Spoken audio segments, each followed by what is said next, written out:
Hey, Sita, welcome to the show. How are you? I'm great. How are you, Heather? Good. Thank you. It's a privilege to have you. Let's see here. You are a published poet. Your works can be found in Harness Magazine and soon to be in Fine Lines Magazine.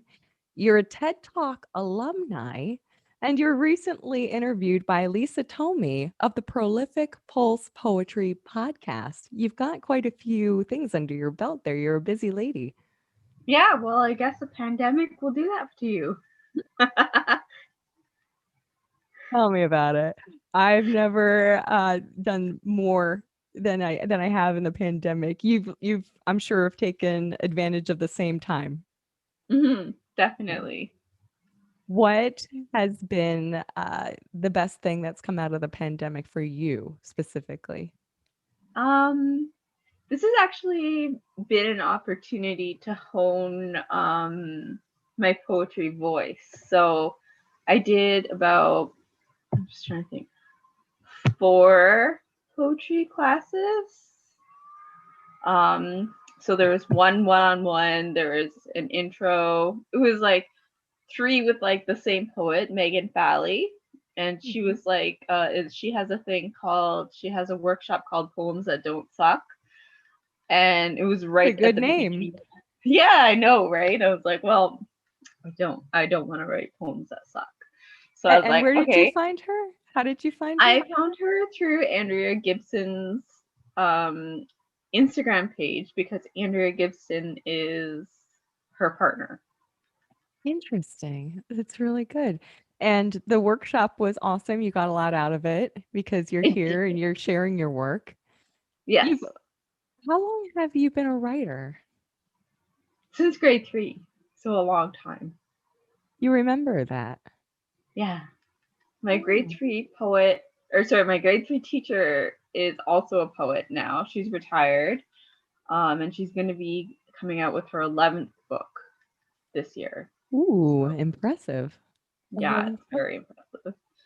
Well, you have some poetry you're going to grace us with today. Yes. Awesome. Where are we starting?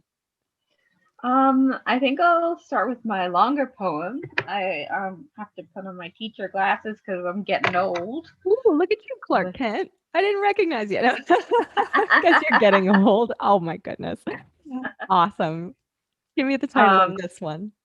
This one is can be found in Harness magazine. It's called Turning on the Flashlight in the Gray Hallway. Alone on my path of sickness, friends over cups of coffee were so sorry. But did they know what it was like to hallucinate Ashton Kutcher in the shower? Did they know the rainbow of illness, the colors cast on their floor, dim and gray? Grief is an endless, crumbled hallway, laughter, an echo in my stomach. My friends don't hold their breath when they pour a cup of tea. Once I forgot to hold mine, and the kitchen floor was the coldest place to soothe my burnt body. 5 months of bandages, the truth under my robe as everyone said, "Congratulations," and not, "How are you feeling?" But one day I found a bridge that fit into my back pocket, a community who turned on the light in my hallway. Strange names with Polaroid photos I could not place, who also knew Topamax, the fork topped high with food, which tasted like nothing going down. They knew what it's like not to know your own name after an episode, how the body shrinks into less of a person. My university professor saying, "Oh, you look so good." The invalidation of sickness. Was my body even bad before? They knew that being too thin was also a sign of sickness. Their stories on display like an art gallery in tiny medicine cups, something I could finally recognize. They understood the confusion of a sudden slumber at work, a fatigue that hides behind your eyelids and calls it home. They knew the embarrassment of an unexpected crash at the party of Zumba class, breaking a lamp in the studio because your brain had a different agenda than your feet. My friend in London struggles to make enough money. I understand. Without my wife, I swim below the poverty level.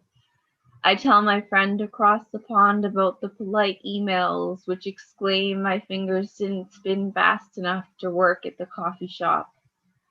My avatar texts two purple hearts, the color of epilepsy, to say together we are strong like bulls.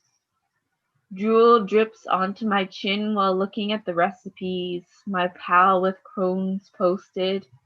Their phone dings with two growls for my hungry stomach. Two orange hearts to those with multiple sclerosis. One friend stuck in bed for 11 weeks. Sometimes that's all you can do. You don't know the struggle, don't know what to say, but no, the heart said it all. Thank you for sharing that. And can I ask, how long ago were you diagnosed with epilepsy? I was diagnosed almost 21 years ago. Wow. This has been a part of you for a very long time then. Yes, but no. I was very, they like to call it stable. You're Okay. well controlled, but I call it stable. It's well managed. Mhm. But I had a breakthrough seizure, and you'd think that breakthrough is like a good thing. Like, yay, I It had a sounds like a good breakthrough. thing. It sounds like It's, we need balloons and streamers for you. Yeah. No, but tell me, yeah, and I'm going to be very honest. I don't have a lot of experience with epilepsy. I'm very ignorant, and so if you wouldn't mind enlightening me about it. okay. So I was having some involuntary movements when I was a kid. My parents think that I had my first seizure at 7, but I wasn't Wow. diagnosed until 10 because my mom was concerned and she thought that there was something maybe happening, but she wasn't really sure what. And they said, we'll bring her to the hospital for a week and we'll, do all the testing. And they did all the testing. And of course, as soon as they take off, so they put these like little EEG leads onto your head to kind of see where any activity might be coming from in the brain. And so they take it all off after a week. And I have a giant, what's now called a tonic-clonic, which is known to other people as grand mal seizure. I've And heard then that I was before. diagnosed. Okay. You're And I was, diagnosed with grand mal. yes, it used to be called grand mal. It's now known as tonic-clonic. Okay. This So is that's how they diagnosed it. And there's no way of knowing when or how frequent they'll be. I take it there are probably maybe triggers in your environment or something, but they're Yeah. pretty unexpected, of course, when they happen. But is that They right? Tell can be me about it. unexpected. But um, I guess my triggers are lack of sleep, too much stress, and heat. Heat's the Heat. main one. Heat. So if it gets Interesting. really hot, I used to live in Ottawa for a little while, so you can imagine the humidity. Yeah. Um, but so if I have, like, when I was in university, I was working like really hard. I was, like not giving myself enough breaks and just kept going, pushing yourself. And your body gets tired. It says no. Yeah, I would imagine university is exactly the place where you do push, push, push. Yeah, exactly. And I should mention that this is what you gave your TED Talk on in front It of is. thousands of people. You're my hero. I don't know. Can I ask you, were you obviously you seem so at ease, and I'm going to put the link in the show notes so anyone can watch it. But You were nervous, no? Tell me about it. You Yeah. looked great. You were a total natural. If you were nervous at all, I couldn't tell. You delivered yourself. You were just exactly how I wish I could be if I was in over 2,000 people. So, I was actually recruited late. So really? some people had like a year to prepare, but I only had X amount of months to prepare. Oh, So my speech went through many um, write throughs. Like, no, this is not working. This is not working. But yes, I was nervous, but I was also really excited to have a platform to yes. share what it's like to have a chronic illness, and to some people who have never been diagnosed or don't know anything about it, and like I can educate. It allows you to be an advocate. And Yeah. and people like me who don't have a lot of experience with it, I really enjoyed it. And it listening to you talk and the fears and things that people with epilepsy deal with, I would have never considered before listening to your TED talk. So thank you for that. It was interesting. And there are things to do which we can get into too about, you talk about educating your one date on epilepsy. Yes. I thought that was an interesting antidote. I don't know if you're comfortable getting into Yeah. that, but Um, but I thought I my jaw dropped when I heard about that date. I was like, what is the matter with this dude? that But was the worst. Also, he picked tapas, and wait, what was that last part? he picked tapas. He picked to go out for tapas, and I was What? like, isn't that such a girl food? Yeah. Come I'm on, I'm sorry, that's hungry. so Where's the sexist. dinner? Yeah. I'm sorry, that's so sexist. But I was just like, and when he was just like, I don't see it happening. Just don't see anything happening. And I was like, don't tell me this to my face. Like right after I've had a seizure. Yeah, I thought you'd have the courtesy to at least text me that, right? Yeah. And that's funny. Some people don't get rejection at all. They just get ghosted. And you, right after you have a seizure, hear that there won't be a third date. Yeah, I fell on my I dropped to my face, which is Wow. um that's the moneymaker. You don't want to fall on your face. That's the Right. moneymaker. That's right. Your face looked great. Did you hurt it? No, I didn't. Thank goodness. Yeah. Yeah. I've had other episodes where I have hurt my face. But normally I fall back. Yeah. Oh, So that's interesting. That's interesting. And it used to be, I remember maybe early 90s, the only thing I learned about epilepsy, I can't even talk today. And you were on a stage with over 2,000 people in the audience.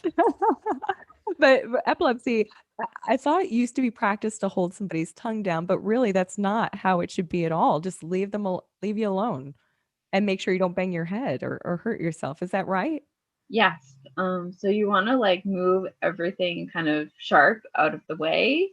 You want to get them into a safe like a safe space, and you want to make sure that people are not crowding around you, and you have control over the situation. You want to time this seizure, especially if it's the person's first seizure, Oh, and wow.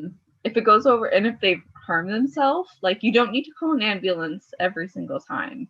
But if it goes over 5 minutes, then that's when you need to call it. But I tell people, I'm like, roll me to my side, because you get a buildup of saliva in your mouth, Oh, and put a jacket or something under my head.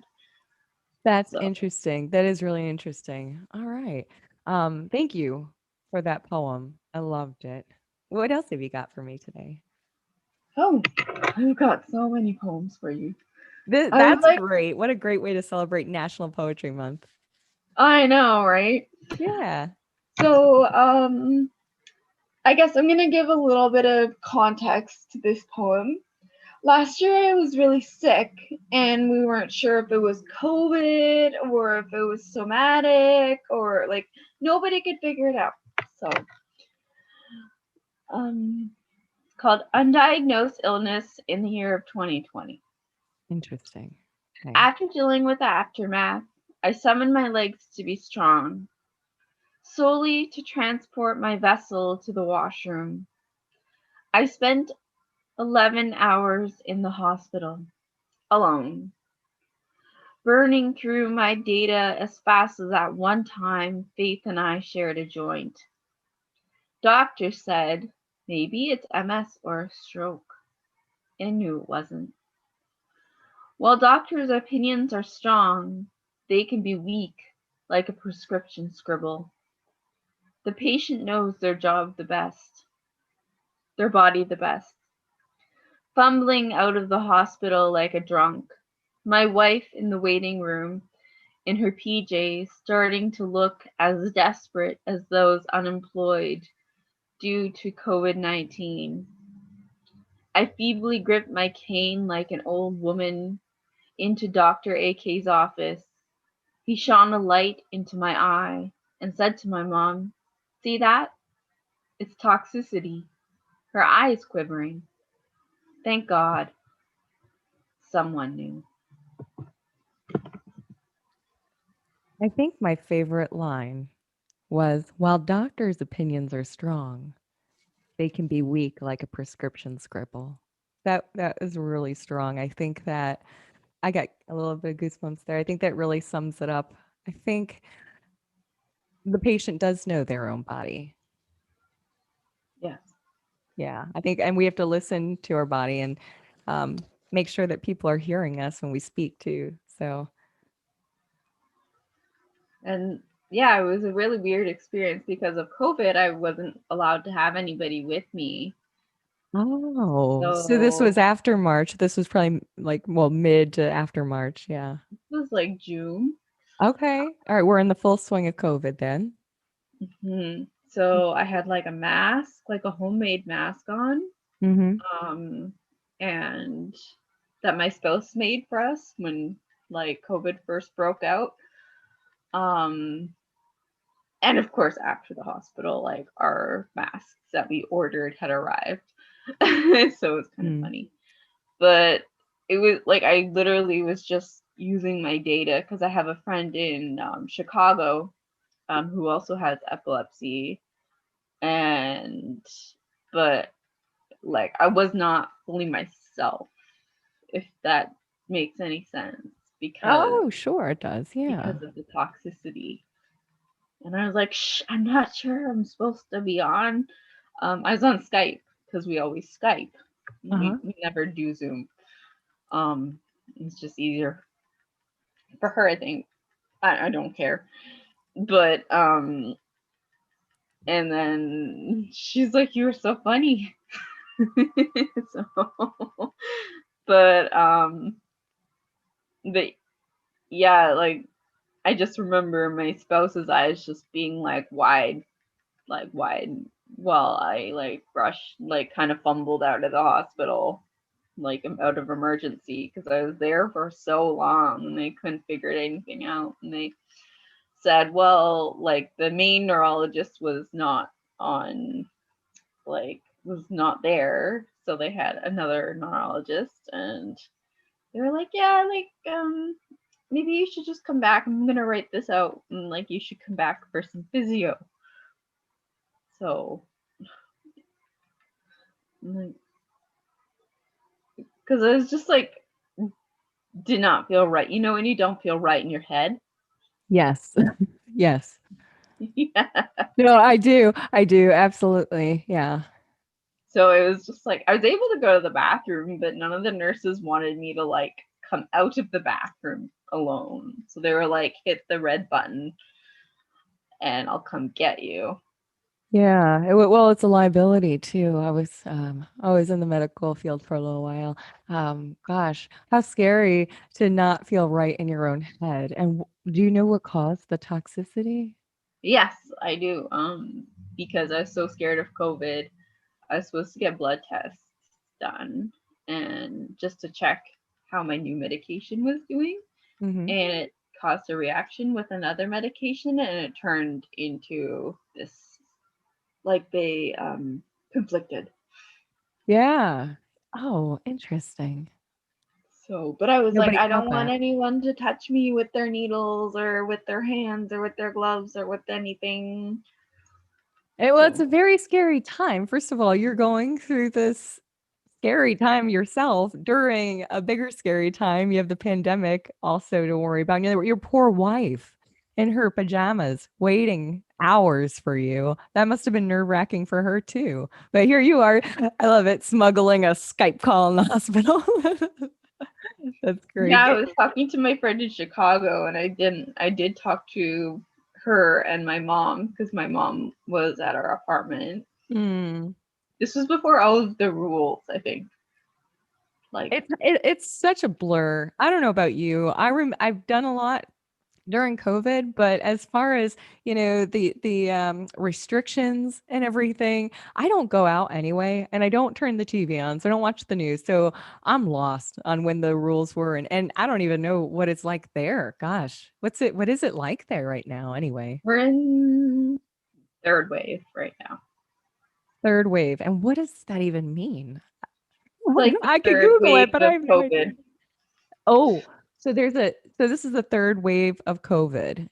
Gosh. Yeah, we're kind of on like a lockdown ish. Like, I'm not allowed to see anybody outside of my home. So I can't see Wow. my parents or any friends or anything. Wow. This is an eye opener. We're pretty much we do anything here. The bars are open, I guess now, and people are starting to gather, but it's nice out here too. So there's a lot of social distancing happening. What's it like up there? What's the temperature like right now? It was beautiful on the weekend. Yeah. But the weather kind of goes up and down because Vancouver is, my friend said, is the London of Canada. So, like, I like so that. it rains a lot. I see. Okay. So yeah, not a lot of outdoor happenings going on there. Huh. It goes up Yeah, and what's that?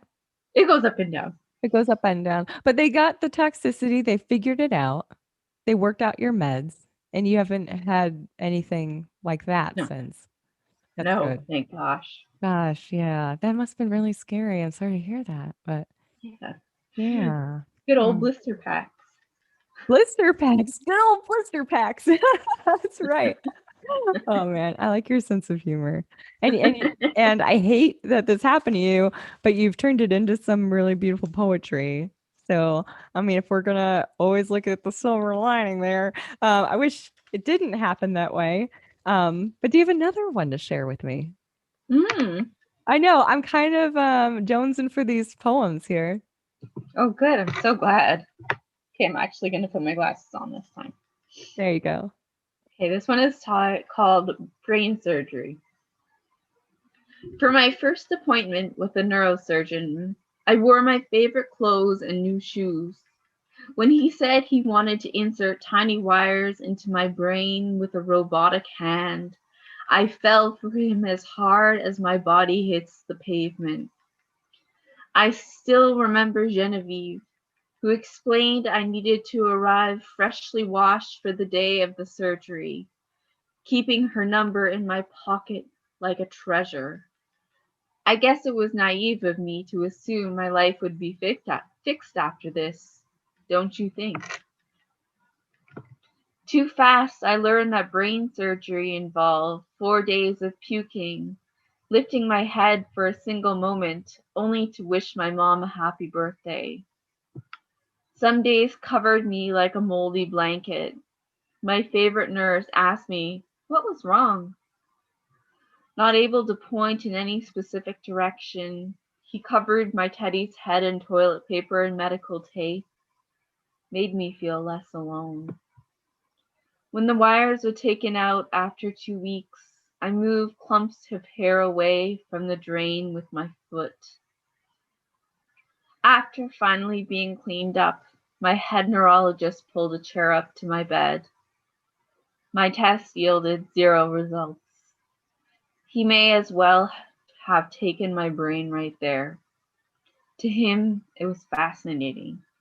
Well, I'd rather trade it in a game of swapping Christmas gifts. Mm. Thank you for reading that. You write a lot about your experience with epilepsy. Yes, this chapbook is actually about epilepsy. It's called Knocking on the Body's Door. Whoa, knocking on the body's door. That's a great title. Yeah. And my Yeah. friend, well, she's a family friend. My friend Johanna is doing the cover work and the back work and the inside. Like, I don't know if you know how Rupi Kaur has basic kind of imagery in her books. She's doing like little imagery. So I'm Oh, very excited about that. oh, I've seen chapbooks with that in there. That's gonna be awesome. And do you know when it'll be released yet? I think May. May. Okay. When it is released, let me know and I'll put it in the show notes so that people can purchase your book and how to find it. That would be wonderful. Yeah, it'll be released through Lisa's press, so Prolific Pulse Press. Prolific Pulse Press. Awesome. Bit of a it's a bit of a An alliteration. Yeah. yeah. I was gonna say a tongue tangler, but yeah. That too. Yeah. Can I ask you, how are you doing with your epilepsy now? Okay, I'm very superstitious, but knock on wood. It's doing well. Good. Good. I also have something called psychogenic non-epileptic seizures. I'll just touch on it briefly because talking about it triggers them. Oh, But it interesting. comes, Okay. yeah, it's very weird. It Wow. comes from the amygdala of the brain, where we cause where we kind of stifle all of our thoughts and feelings, and then when it's triggered, it comes out in the form of a seizure. And That's so, interesting. so Huh. when it happens, I'm unable to speak, and it's generally only 30 seconds, but still, they're Oh, very wow. frustrating. So it can It's happen still, pretty quickly. yeah, feels like a long time. It feels like an eternity, I'm sure, while it's happening. Yeah, yeah. Yeah. Wow. Well, thank you. Thank you for being patient with me and my questions because I'm curious and you're the way you explain things helps. And I appreciate you being really open to answer my questions. Would you mind if I asked you some fun questions of my own, some other fun questions? I've got a lot of Yeah. questions. I'm a very curious person. Okay, so I was reading your blog and I was reading your poetry and just taking it all in. And I just wanted to know, I was curious about you. What lights you up? What lights me up? Yeah. Oh, lots lights me up. Okay, so coffee first thing in the morning. Yeah. That lights me up. Going for a walk in the rain. Mm, I love the smell of rain. Isn't that awesome? Hmm. Oh, going to the beach. Wow. Yeah. When was the last time you were at the beach? Hmm. Like last July. Last July. Well, when you're able to leave your home, you come to North Carolina, and Lisa and I will introduce you to our beaches. It's awesome. Okay. Yeah, it'll be girl time. Um, who was your favorite teacher? Oh, Jude Neal. Easily. She's my grade three teacher who has her 11th book coming out. That's what Um, I thought you would say that. It's her 11th, but you still keep in touch with her. yes, I do. She's known you all that time. That's interesting. She is a really amazing teacher. She has kept in touch with a lot of her students. It's a long time to keep in touch with your students. Hmm. And she's pretty impressive herself. 11 books. Goodness. Yeah. If you could time travel, where would you go? Oh, I'm not really big on history, honestly. Well, maybe you want to go into the future and get a little the Jetsons on us. Okay, well, I would just get my COVID vaccine and everything would kind of be back to normal. Ah, yeah. Well, Yeah. So yeah. sometime in the future when the vaccine is happening. Gotcha. That's good. What is the best advice you've ever received as a writer? Um, it's good to like your own work. Oh, that's cool. I'm glad you said that because, I feel like there are a lot of writers out there who don't share. They're very either modest or it's very personal and they're very critical of themselves. But to like your own work, to have confidence in it. Hmm.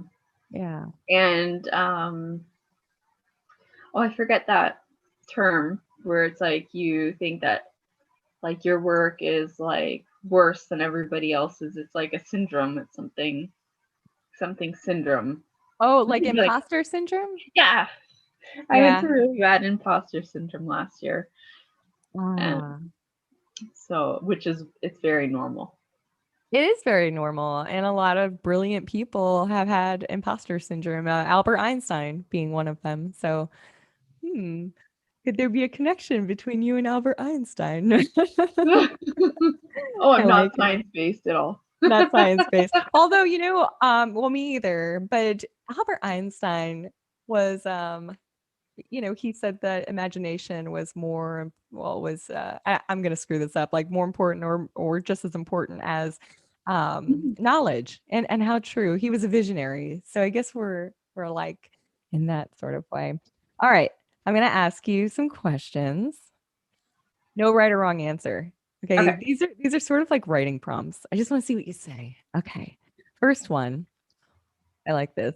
Because some people, I read these questions and they're like, what the hell are you talking about? But anyway, I have a feeling you're going to nail it. Which is faster, the letter Z or the letter K? Z, Wow, that was fast. Now tell me why.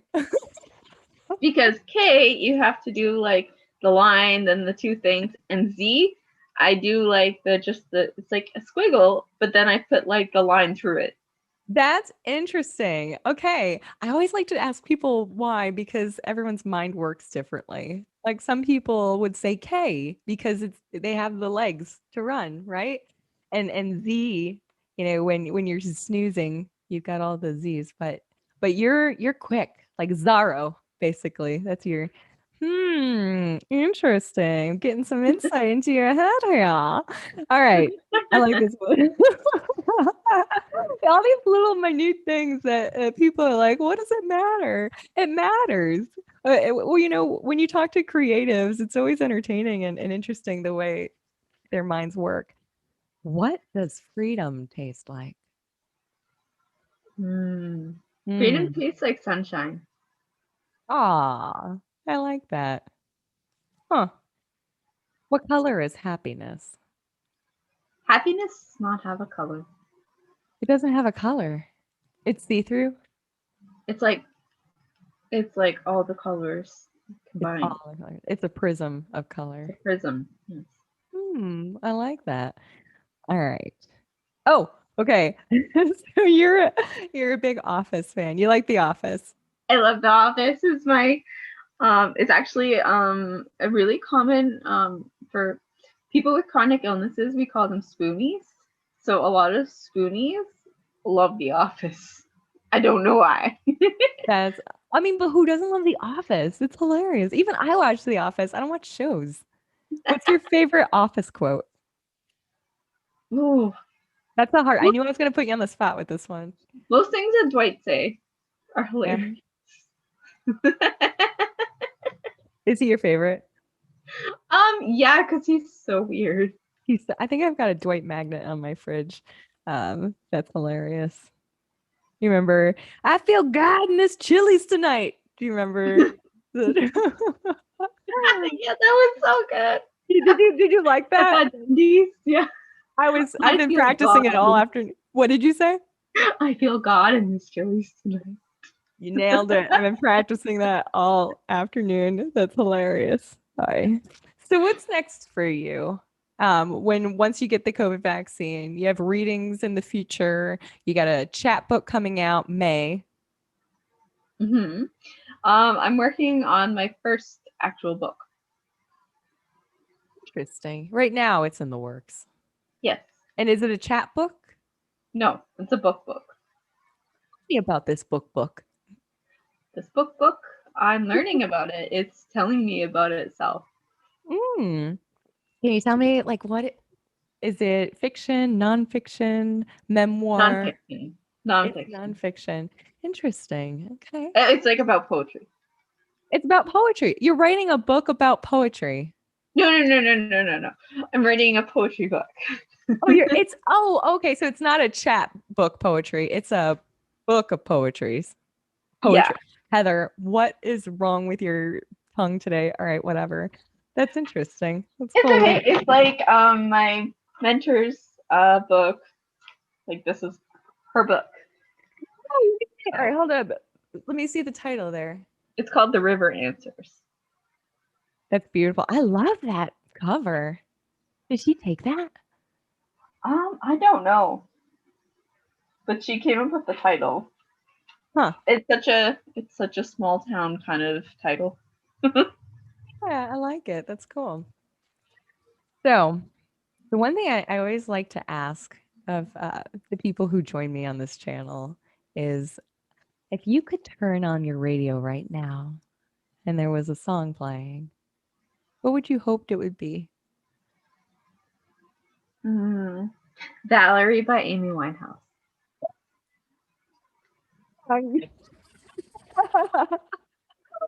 People I usually get obscure songs. I look them up. I love that song. That's a great one. You've got good taste in music. I Who's actually listen to that song every morning. every morning? Really? Mm-hmm. Valerie Winehouse is somebody I never really appreciated during her time. I know. I feel like it's so depressing because some musicians, after they die, they're more appreciated. So I That's didn't right. actually appreciate her when she was alive. Yeah. Well, as it's true with a lot of artists, a lot of poets, a lot of composers who pass and then it's like, oh wow, hey, that person just passed right through this life and look at this great thing they left. Like Chris Cornell. I didn't really pay attention to him in life, but I think it was like last year I started listening to some Chris Cornell. I'm like, wow, this guy's amazing. And now I won't get to see him in concert. It's too bad. But yeah, isn't that funny how that works out? It's almost Yeah, like do your best now, be your most authentic self and create your art, leave it in the world and let it do its thing. It's almost yeah, like when you don't have an agenda and you're just going with flow and you surrender to the process, it takes you places. it does. It really does. Yeah. Well, that's really cool. Sita, I really appreciate the time you took to talk with me here. Yeah, I am stoked. Um I love chatting. I'm pretty extroverted, so it's nice to see a new face. Yeah, this is always, and what a great medium this is. So that's awesome. I would love to have you back again if you would. And I and would and love that. and when your books come out, let's have you back and chat about that too. Yeah, let's So do all the that. best to you and your writing and happy National Poetry Month. Thank you. Happy National Poetry Month. It was a pleasure. You have a great day. You too. Thank you. Cheers. Bye-bye. Cheers.